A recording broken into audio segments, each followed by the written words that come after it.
History, they say, is written by the victors. Yet some stories disappear into the cracks, silenced by shame, indifference, or deliberate erasure. This is the story of one such group, this mixed-race population born from French colonial soldiers of African descent and German mothers in the Rhine, which was occupied by the French after World War I.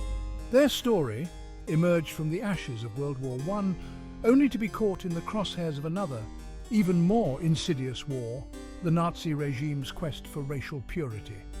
The products of these mixed-race relationships were attributed the pejorative term, the Rhineland Bastards, a term as loaded as it's revealing. Their story relegated to a footnote in the annals of World Wars I and II history. It speaks to the enduring legacy of the colonial mindset, the insidious creep of racial ideology, and the human cost of turning a blind eye to injustice. Over the next few chapters, we will journey into the heart of their experience, navigating the terrain of their origins, their persecution, and the lack of recognition by the Allied victors of their victimhood to such an extent their stories weren't deemed worthy of audience at the Nuremberg trials. We will unravel the tangled threads of history, exposing the uncomfortable truths that many would rather forget. This story is a reminder that history is not a distant echo, but a living presence, shaping our present and demanding we confront its uncomfortable truths. It also underlines the importance of resisting the forces that seek to divide, dehumanize, and persecute. It is a forgotten story that certainly must be told.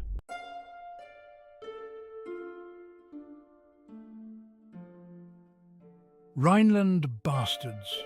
The very phrase jars the senses, its harshness echoing the brutal reality it represents. A term born out of prejudice and enforced with violence, it encapsulates the stigma these children inherited from birth.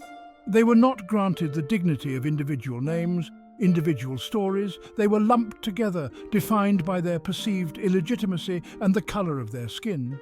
This label, however, tells us more about those who wielded it than those it sought to demean. It lays bare the deep-seated racism that permeated German society in the aftermath of World War I, a racism that intersected with the humiliation of defeat and the economic anxieties of the time. The presence of these children, a visible reminder of Germany's World War I defeat and the presence of French colonial troops in the Rhineland, became a convenient scapegoat, a target for displaced anger and fear. Their very existence challenged the carefully constructed myth of Aryan purity, a myth that would fuel the Nazis' genocidal agenda. Their story forces us to confront the insidious power of language, how words can be weaponized to dehumanize, to otherize, and to justify unimaginable cruelty.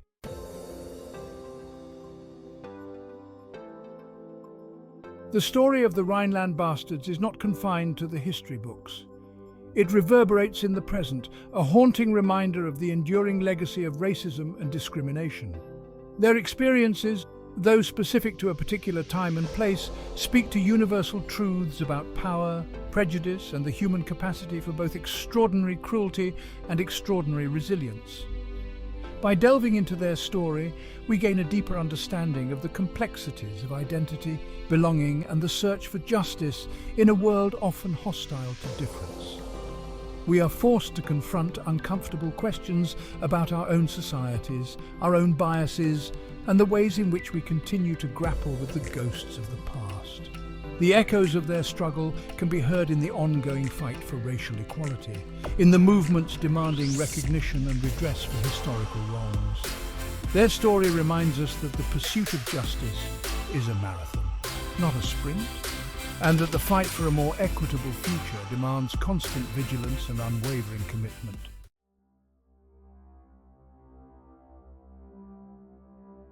To understand the emergence of the Rhineland Bastards, we must first journey back to the waning years of the 19th century, a period marked by the rise of European colonialism in Africa. Germany, though a latecomer to the scramble for Africa, staked its claim establishing colonies in present-day Namibia, Tanzania, Cameroon and Togo. This colonial enterprise, fueled by greed and notions of racial superiority, set the stage for the tragic events that would unfold decades later. German colonial rule was characterized by brutality and exploitation, African land and labour were ruthlessly appropriated, and indigenous populations were subjected to forced labour, discriminatory laws, and violent reprisals. This period witnessed horrific atrocities, including the Herero and Namaka genocide in German Southwest Africa, a chilling precursor to the Nazi horrors yet to come. The seeds of prejudice sown in the distant colonies soon found fertile ground back in Germany itself. Racist ideologies propagated through propaganda and pseudo-scientific theories began to permeate German society. Africans, portrayed as primitive and uncivilized, were cast as a threat to the purity of the German nation, a narrative that would have devastating consequences for the Rhineland Bastards.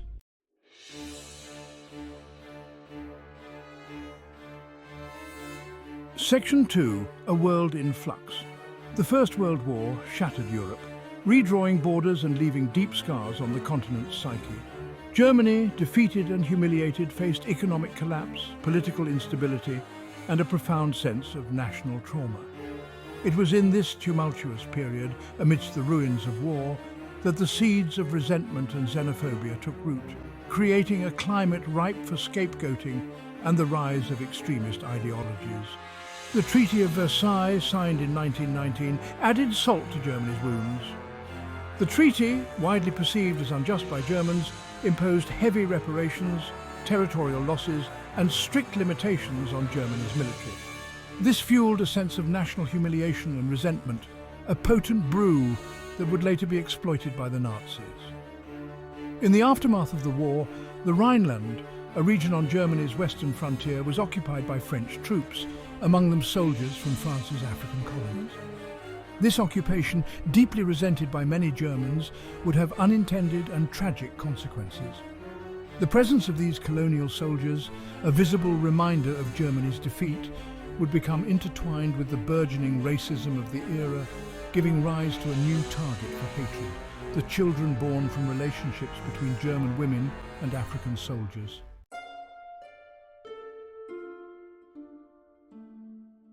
Section 3. Children of the Occupation. The presence of French colonial troops in the Rhineland, a source of deep resentment for many Germans, had a profound impact on the social fabric of the region.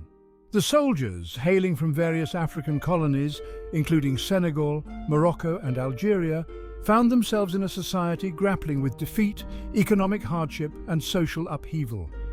Amidst this turbulence, relationships developed between some German women and African soldiers, relationships often born out of necessity, wartime liaisons or genuine affection. These relationships, though largely hidden from public view, did not go unnoticed.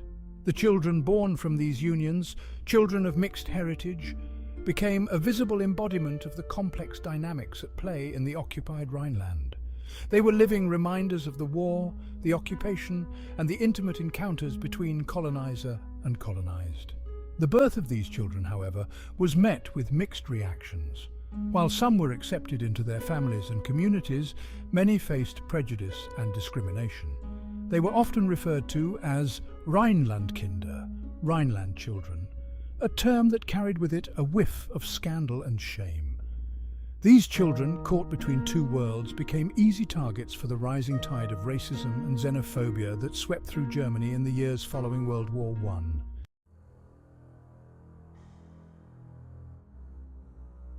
As the Weimar Republic crumbled and the Nazi Party rose to power, a sinister ideology began to take hold in Germany. This ideology, rooted in pseudo-scientific notions of racial purity and racial hygiene, viewed the Rhineland Bastards with particular suspicion and disdain. These children, with their visible African ancestry, were seen as a threat to the Nazis' twisted vision of a racially pure Germany, a stain on the fabric of the Aryan nation.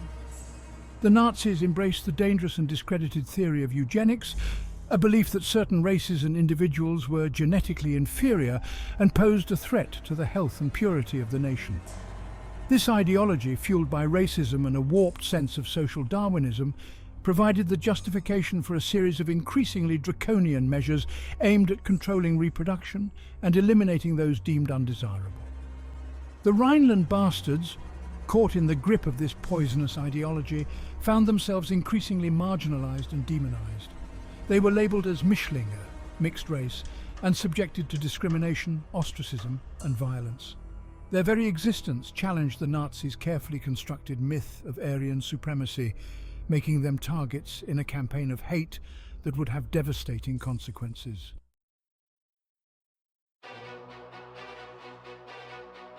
Life under the Nazi regime was a nightmare for anyone deemed outside the circle of Aryan purity, but for the Rhineland Bastards, the experience was particularly harrowing. They were subjected to a relentless campaign of discrimination and persecution, their lives upended by a regime determined to erase their very existence. The Nuremberg laws, enacted in 1935, codified the Nazis' racist ideology into law. These laws stripped Jews of their citizenship and prohibited marriage and sexual relations between Jews and Germans. While the Rhineland Bastards were not specifically targeted by these laws, they were nonetheless swept up in the Nazis' web of racial hatred. Their lives were constricted by a web of discriminatory regulations.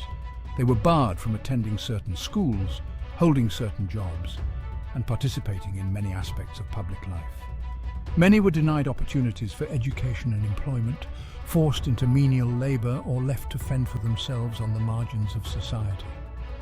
They lived in constant fear, their lives overshadowed by the threat of violence and the ever-present gaze of the Gestapo.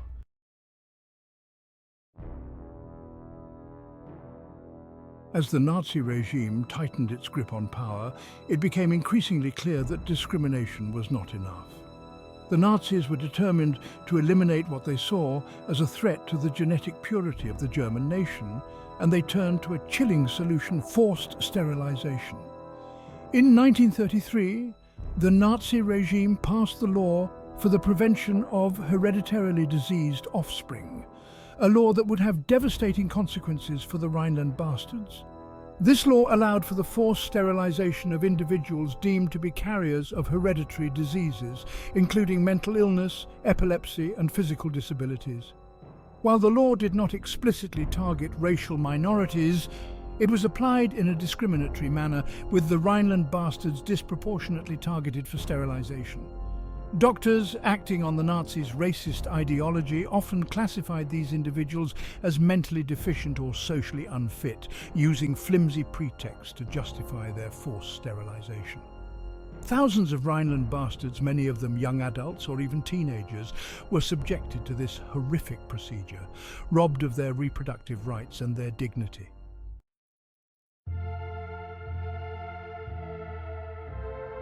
Despite the pervasive atmosphere of fear and oppression, acts of resistance flickered amidst the darkness of the Nazi regime. The Rhineland Bastards, though targeted and marginalized, found ways to resist, to assert their humanity, and to carve out spaces of dignity and defiance. Some Rhineland Bastards found solace and strength in faith communities, seeking refuge in churches and religious organizations that offered a measure of protection from the Nazis' racial hatred. Others formed underground networks, sharing information, providing support, and helping each other navigate the treacherous landscape of Nazi Germany. Acts of resistance, though often small and hidden, were nonetheless significant. They represented a refusal to be defined by the Nazis' hateful ideology, a testament to the enduring human spirit in the face of unimaginable cruelty.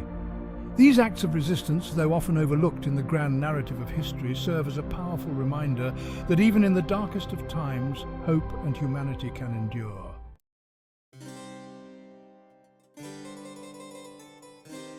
The Allied victory in 1945 brought an end to the Nazi regime and its reign of terror. But for the Rhineland Bastards, the fight for justice was far from over. The Nuremberg trials, convened to hold Nazi leaders accountable for war crimes and crimes against humanity, offered a glimmer of hope, a chance for the world to bear witness to the horrors inflicted upon them. However, the plight of the Rhineland Bastards remained largely invisible on the world stage, their suffering relegated to the margins of the historical narrative. The Nuremberg trials, while a landmark event in international law, focused primarily on the most egregious crimes of the Nazi regime: the Holocaust, the systematic extermination of European Jews, and the waging of aggressive war. The forced sterilization of the Rhineland Bastards, though a horrific crime rooted in the same racist ideology, did not receive the same level of attention or scrutiny. This lack of attention was due in part to the complex political realities of the post-war era. The Cold War, emerging from the ashes of World War II, cast a long shadow over international relations. Germany, divided and occupied, became a focal point in the ideological struggle between East and West. In this context, there was a reluctance to delve too deeply into the nuances of Nazi Germany's racial policies, particularly those that might have implicated the Allied powers or exposed uncomfortable truths about racism within their own societies.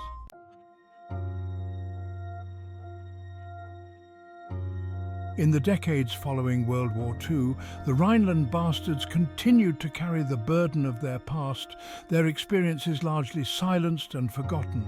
The German government, focused on rebuilding the nation and coming to terms with the horrors of the Holocaust, was slow to acknowledge or address the injustices inflicted upon them. The silence surrounding the plight of the Rhineland Bastards was compounded by a number of factors. Many of the victims, traumatized by their experiences and fearful of further discrimination, were reluctant to come forward and share their stories. Others had internalized the shame and stigma associated with their mixed heritage, making it difficult to speak out and demand recognition. Furthermore, the German government, while acknowledging the horrors of the Nazi regime, often downplayed or ignored the specific targeting of the Rhineland Bastards. The forced sterilization program, though widely condemned, was often framed as a misguided attempt to improve the health of the nation, rather than a deliberate act of racial hygiene rooted in racist ideology. This reluctance to fully confront the past had a profound impact on the Rhineland Bastards, denying them the recognition and justice they deserved.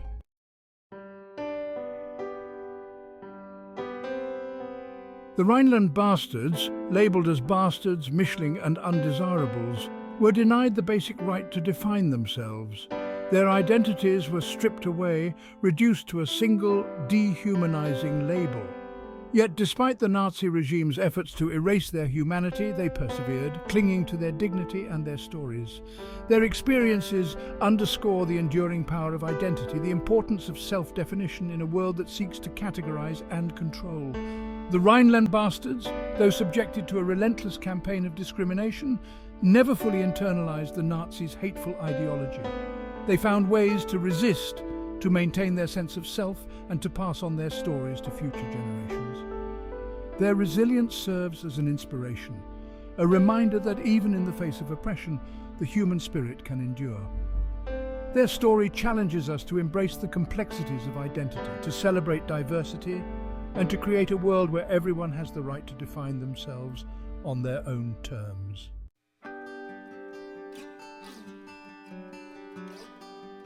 The story of the Rhineland Bastards is a story of suffering, resilience, and the enduring human spirit.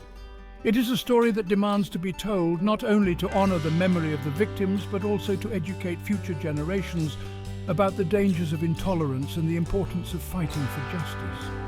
By remembering their story, by acknowledging their pain, and by learning from their experiences, we honor their legacy and contribute to a more just and equitable future. Their story is a reminder that the fight for justice is never truly over, that the pursuit of equality demands constant vigilance and unwavering commitment. Let us remember their story not with bitterness or anger, but with a determination to create a world where such injustices are never repeated. Let us honor their memory by building a future where diversity is celebrated, where all people are treated with dignity and respect, and where the sins of the past are never forgotten. To help us bring more interesting and informative content to you, free of charge, please like this video, subscribe to our channel, and share the video among your contacts. Thank you for watching. Goodbye for now.